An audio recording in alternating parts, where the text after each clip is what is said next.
Eleições 2012. Cientista político Renato Della Vecchia analisa o contexto político de Pelotas nas eleições 2012. No quadro cultural, segunda edição da Feira do Livro Independente e Autônoma. Essas e outras informações você confere hoje aqui no programa Nossa Luta.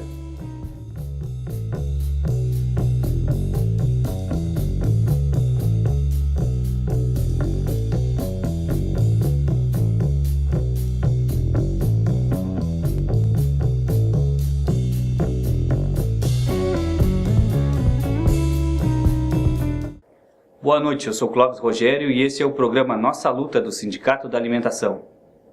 As eleições 2012 aconteceram no último domingo, movimentando eleitores de Pelotas e outras capitais. Para conversar sobre o quadro político municipal e nacional, Lair de Matos entrevistou o professor de Ciências Políticas Renato Della Vecchia. O programa Nossa Luta de hoje entrevista o professor de Ciência Política Renato Della Vecchia, da Universidade Católica de Pelotas. Nós o entrevistamos antes do primeiro turno, fazendo as projeções das eleições que vinham, entre o primeiro e o segundo turno, analisando os resultados do primeiro turno, e agora, após o segundo turno, nós voltamos a conversar com o professor. Professor, com relação ao processo eleitoral, no segundo turno, a participação dos eleitores, a tranquilidade do pleito, a urna eletrônica, como foi o processo eleitoral aqui na nossa cidade e no país em geral? Não houve nada significativo, né, e cada cidade teve uma característica muito específica do ponto de vista da maior ou menor participação. Aqui em Pelotas não se viu uma mobilização de rua grande, como no passado existia, e acho que alguns instrumentos que foram construídos ao longo dos anos via Justiça Eleitoral para tentar controlar um pouco a compra de voto, a pressão sobre o cidadão, sobre o eleitor, ela de alguma forma também dificultou, principalmente aos candidatos ao legislativo, de terem espaço para fazerem as suas campanhas. Então, basicamente a campanha de rua ficou muito centralizada na questão das placas, aquelas placas tradicionais, né? E esse modelo de placa tradicional, que as pessoas colocavam de manhã e tiravam à noite, e recolocavam, ela facilitava as candidaturas com maior estrutura, né? E não todas as candidaturas. Tem uma explicação, vários me perguntaram por que tinha que retirar à noite. Na última eleição, houve uma interpretação inicial de que, como acabava às 10 horas da noite o período de campanha, né, o juiz, naquele momento, teria dito que, ou alguém teria dito na justiça que teria que tirar esse material. Eu acho uma avaliação equivocada, porque o som não pode ser utilizado a partir de um certo horário, né? Portanto, houve um recurso e depois isso ficou estabelecido. No entanto, como há uma situação de muitas vezes candidatos adversários ou pessoas que não gostam de um candidato começam a destruir esse material, aí por uma questão mais de economia de recursos é que essas candidaturas efetivamente retiraram, e não por uma autorização, uma ordem judicial, me parece, né? Porque eu me lembro que isso aí tinha sido rediscutido na última eleição. No primeiro turno saíram vencedores Eduardo Leite e Fernando Marrone nessa ordem. Terceiro e quarto colocado, sendo que Eduardo Leite, na política brasileira, é do PSDB, um partido do espectro político da direita. Fernando Marrone, do espectro da esquerda. O terceiro e quarto colocados são dentro do campo político de esquerda brasileiro. No entanto, Eduardo Leite ganhou o segundo turno. Não houve uma transferência de votos, portanto, dos candidatos derrotados que fizeram a maior votação no primeiro turno. A que se deve isso? Uma desideologização da eleição ou a não capacidade de transferência de votos desses candidatos que não foram para o segundo turno? O percentual de eleitores que votam ideologicamente, ou no mínimo afinados, com uma certa fidelidade aos partidos, ele é bastante reduzido. A imensa maioria dos eleitores ele não tem um compromisso partidário no seu voto, porque o voto no Brasil é muito personalizado. Isso vai fazer com que, conforme a campanha que os candidatos estabeleçam, eles vão conseguir conquistar ou não esses votos mais soltos, né? Existe uma tendência, naquelas situações onde o candidato, no primeiro turno, bateu muito pesado num dos candidatos, que os seus votos não se dirijam para essa pessoa que recebeu. O caso, por exemplo, do Catarino, né? Como ele bateu pesado no Eduardo Leite e fez uma campanha explícita em cima do Marrone, ele tende a levar uma parcela desses votos para o Marrone.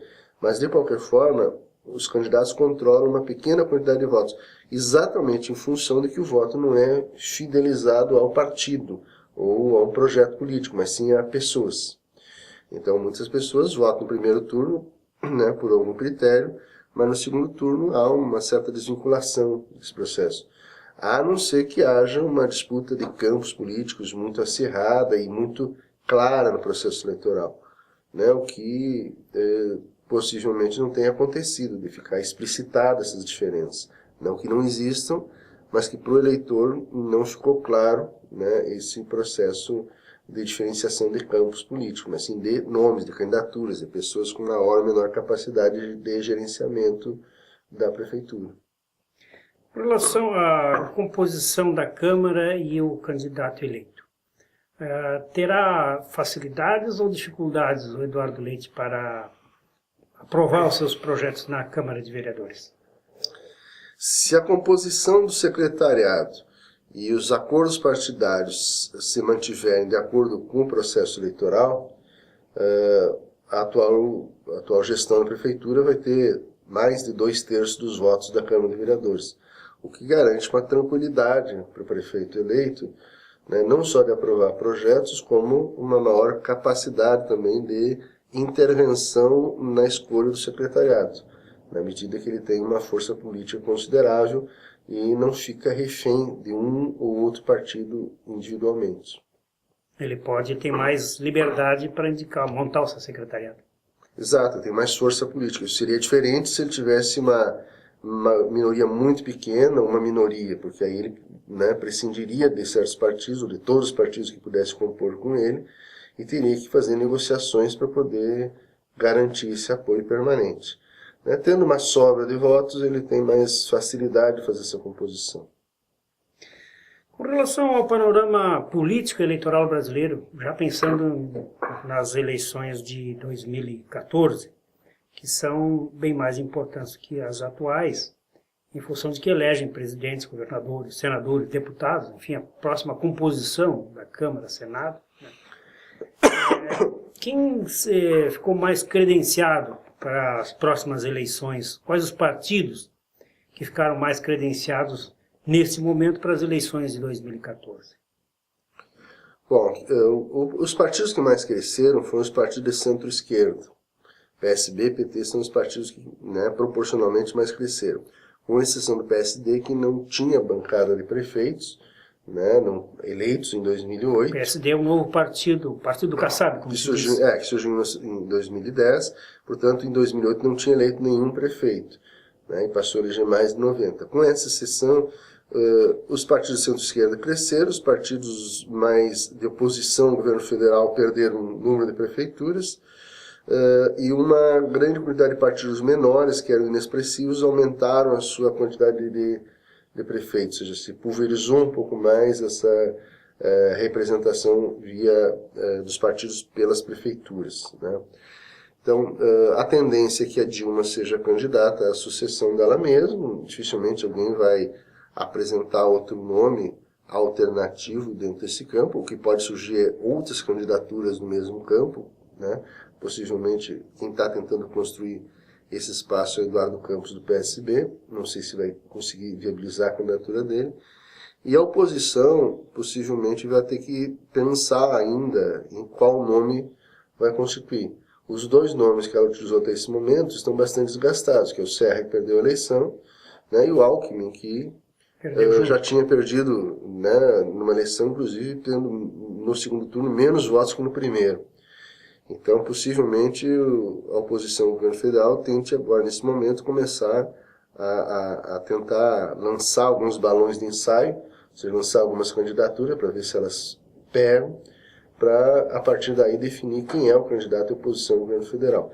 Além disso, sempre vai existir algumas candidaturas que vão tentar correr por fora para construir seus projetos políticos, né? O pessoal, com certeza, e possivelmente outros partidos também lancem candidaturas dos partidos menores. Além das eleições brasileiras, nesse período aconteceu isso. Estão acontecendo eleições importantes no mundo. Hugo Chávez se reelegeu na Venezuela. Que significado, isso foi junto com as nossas eleições aqui, e me refiro a ela, em função de que ela teve tenha sido muito significativa em termos de expectativa, né, no mundo todo. O que significou a nova vitória de Hugo Chávez para a política latino-americana principalmente? O significado da candidatura do Chávez já está muito vinculada ao que acontece também nos Estados Unidos. Né? Nós temos uma tradição de dois grandes partidos, que são os republicanos e os democratas nos Estados Unidos. Os republicanos têm uma relação muito íntima com a indústria da guerra, né? São os chamados falcões, aqueles setores que ganham muito com a questão das guerras no mundo inteiro. São 300 bilhões de dólares que circula no setor de armamentos dos Estados Unidos. E tem os democratas que, embora do ponto de vista do grande capital eles sejam muito parecidos, ao menos não tem uma vinculação tão forte com a indústria da guerra, tem uma posição menos hostil, menos intervencionista. O Obama significou um pouco isso. A postura do Obama foi bastante diferente da postura do Bush em relação ao terceiro mundo, chamar terceiro mundo, aos países mais periféricos, ao Oriente Médio, né? Então, se nós pensarmos a possibilidade de um candidato republicano nos Estados Unidos, né, é muito importante o contrabalancear disso com uma eleição de Chávez, porque Chávez é um dos poucos presidentes latino-americanos que faz o enfrentamento, né, com a política norte-americana. E do Equador, junto com o Uruguai e até a política do Brasil, consegue fazer um contraponto a uma postura mais forte, mais intervencionista, né? Então, dentro de um contexto onde Obama seja o candidato, seja o sucessor, ele pode não ter um efeito tão grande na política internacional, porque fica mais ou menos como está. Dentro de um quadro onde os republicanos, né, assumam a presidência da República, o Chávez passa a ser importante porque ajuda nesse contrabalanço da América Latina em relação aos Estados Unidos.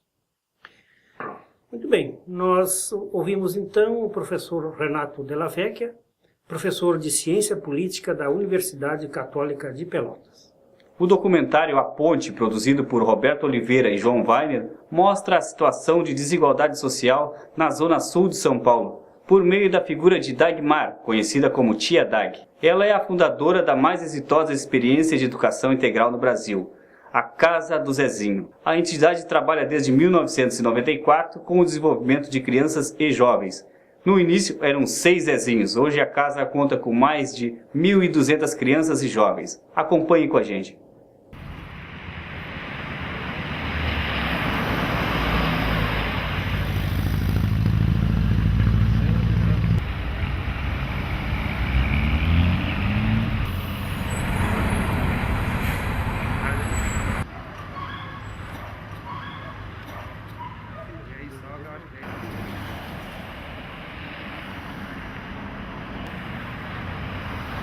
Agora.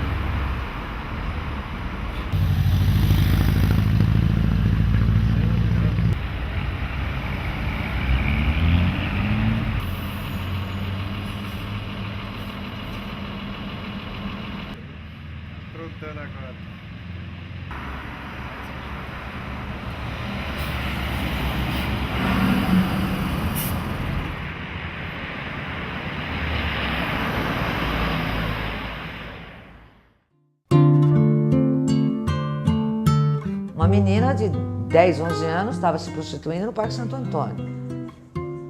Quanto é que você ganha? R$10 por transa. Ah, tá. Quanto fica com você? R$5.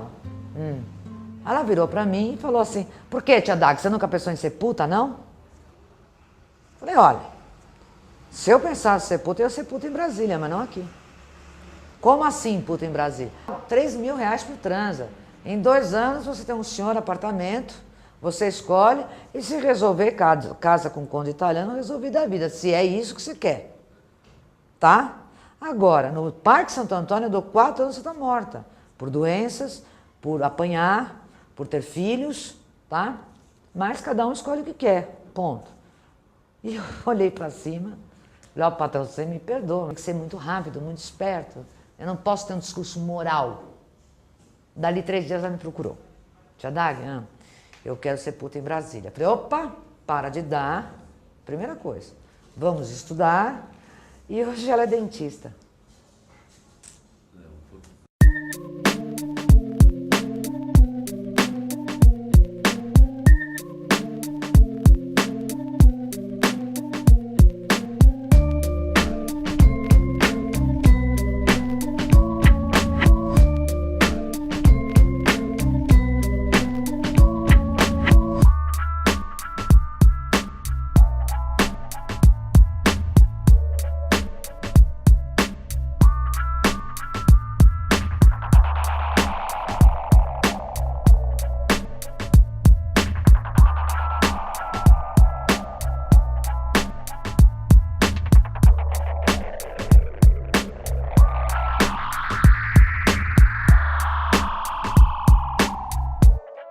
Essa ponte do Rio Pinheiros virou um muro de Berlim, gente.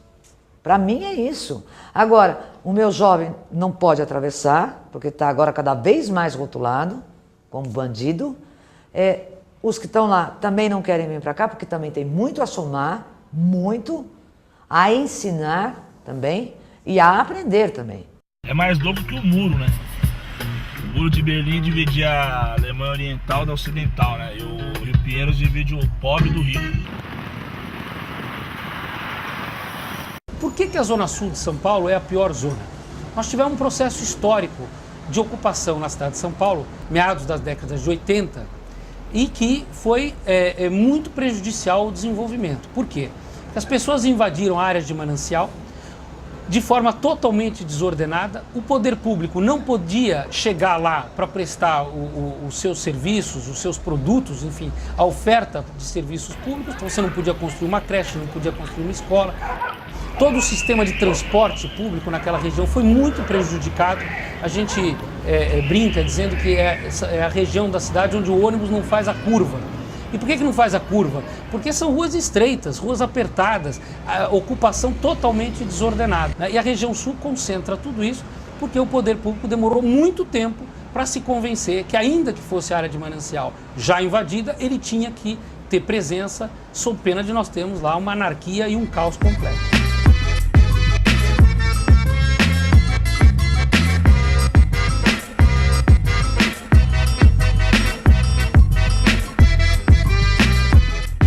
O pai, a mãe, a célula familiar existia na favela. Quando é que você tem autoridade? Quando você tem ou um saber ou poder, tá? E esse saber do pai era importante.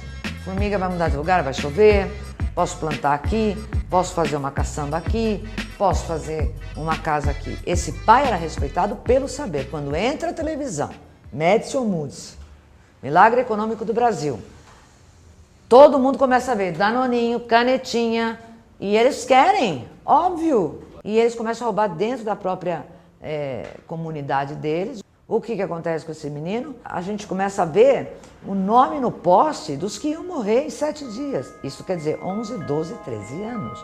E eu comecei a levar a criança para casa.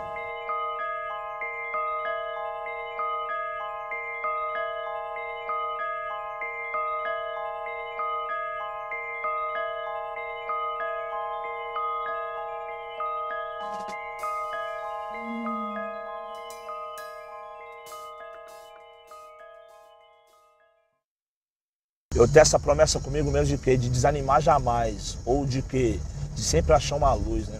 porque eu achei uma luz. Em determinado momento apareceu uma luz. Eu não posso negar, então eu falar, ah, não dá mais, acabou. Não, tem que dar, meu. As pessoas novas estão chegando, meu. A juventude está vindo, a renovação tem que acontecer. E elas vão ter que continuar isso. Como é que não dá, não vai dar? Tem que dar, meu. Não tem pro preto, pro favelado, pro pobre. Não tem esse negócio de não dar. Não dá, não existe não dá, meu. Tem que dar, mano. Tá ligado? Ou então não sobrevive, meu. Sobrevive. Você tem filho pra criar, como é que não dá? Você vai dar um jeito, você vai se virar, mano.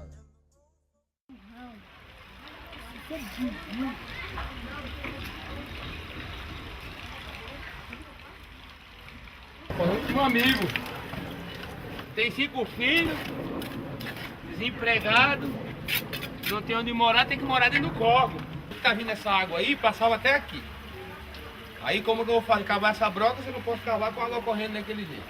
Eu tenho que desviar a água, pegando a direção que tá lá daquela casa, certo? Tirar, desviar a água, depois deixa secar um pouquinho e cava a broca. Você cava a broca, dá maior trabalho, porque aí embaixo você vai achar até defunto aí pra baixo aí. É cachorro morto, rato. O pessoal vê a gente construindo, dá descarga em cima da gente e mete broca. É pobre dentro do coco, olha, de chinela, pé rachado. É, tem que ser assim, não, Júlio? Não é verdade?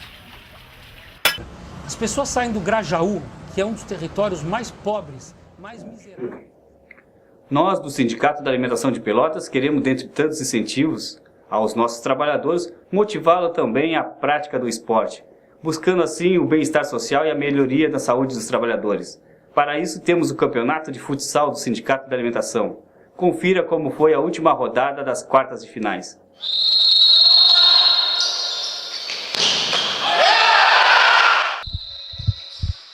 A Copa de Futsal do Sindicato da Alimentação está nas quartas de finais.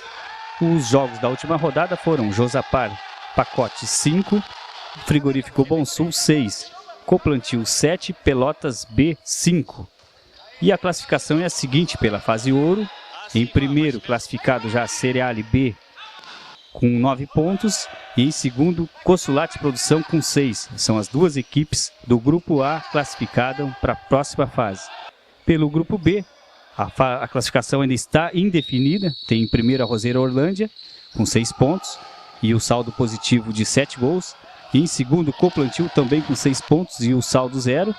E em terceiro, Frigorífico Castro. Então, a rodada ainda está indefinida e não tem ainda os dois classificados para a próxima fase, que acontece na próxima semana. Pela Série Prata, em primeiro, Frigorífico Bom Sul, pelo grupo A com 6 pontos e o saldo é 5, saldo positivo de 5 gols. Em segundo, a Roseira CDA com 3 pontos, saldo 1. Em terceiro, Josapar Pacote com 3 pontos e saldo 0. Ainda também indefinida a classificação para a Série Prata do grupo A. Pelo grupo B, a classificação é a seguinte. Em primeiro, Cereale A com 4 pontos e saldo 8, saldo positivo de 8 gols. Em segundo, a Roseira Pelotas A com 4 pontos também e o saldo positivo de 6 gols.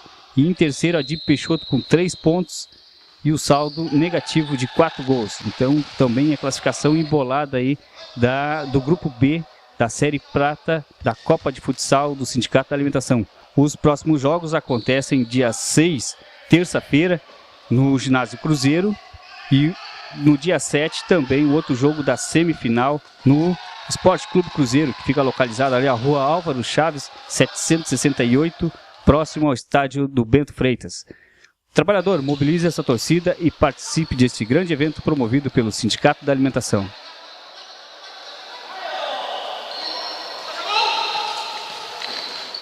No quadro cultural de hoje, vamos conhecer a FLIA, Feira do Livro Independente e Autônoma, que ocorre na sua segunda edição em Pelotas. A atividade acontece nesta sexta-feira, dia 2, no Quadrado, que fica localizado na Rua Alberto Rosa, na Zona do Porto. Confira a entrevista com uma das organizadoras da feira. E a convidada do quadro cultural de hoje é a organizadora da FLIA, Lili Rubim. Lili, seja muito bem-vinda ao quadro cultural. Qual o objetivo da Feira do Livro Independente e Autônoma? Tudo bom, Gigi?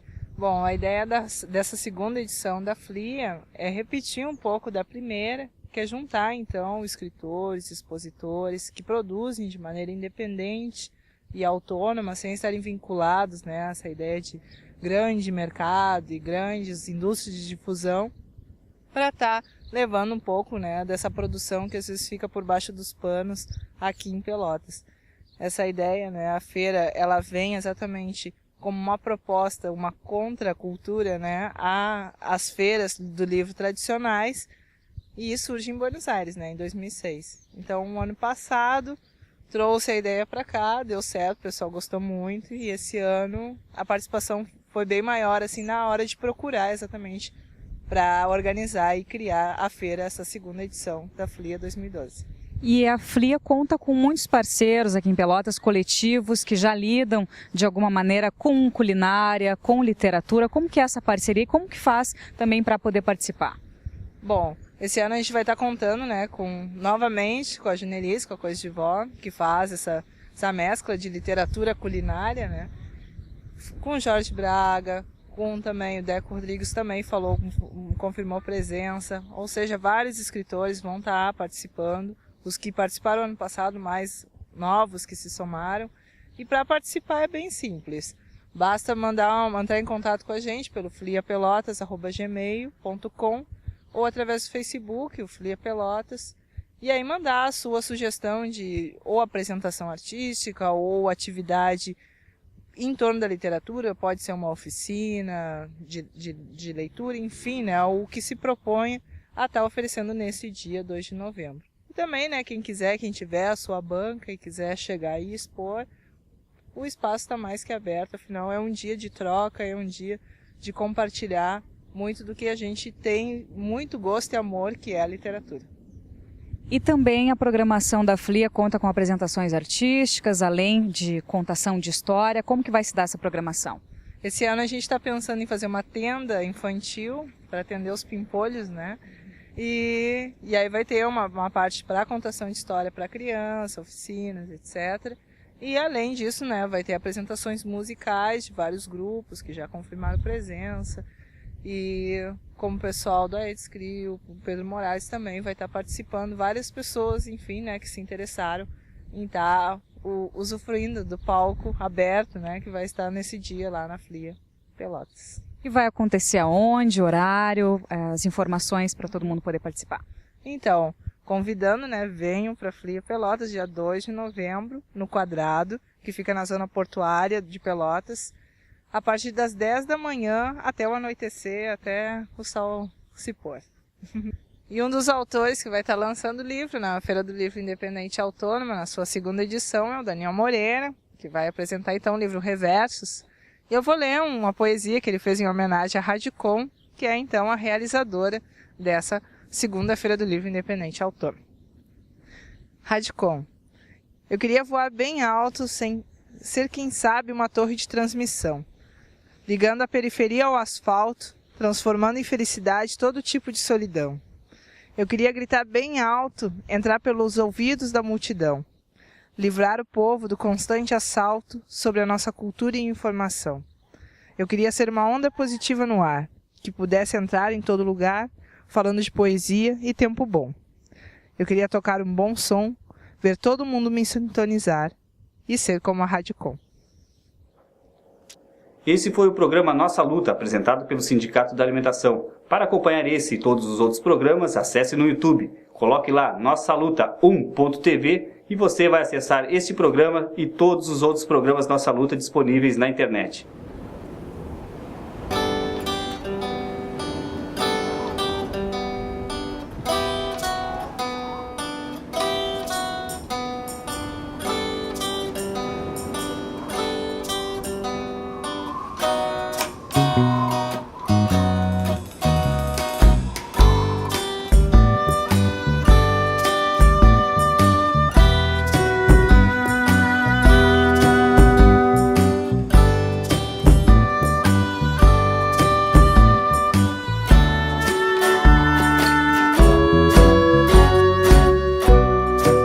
Sei caminhar em tantas nuvens e posso visitar de vez em quando o chão.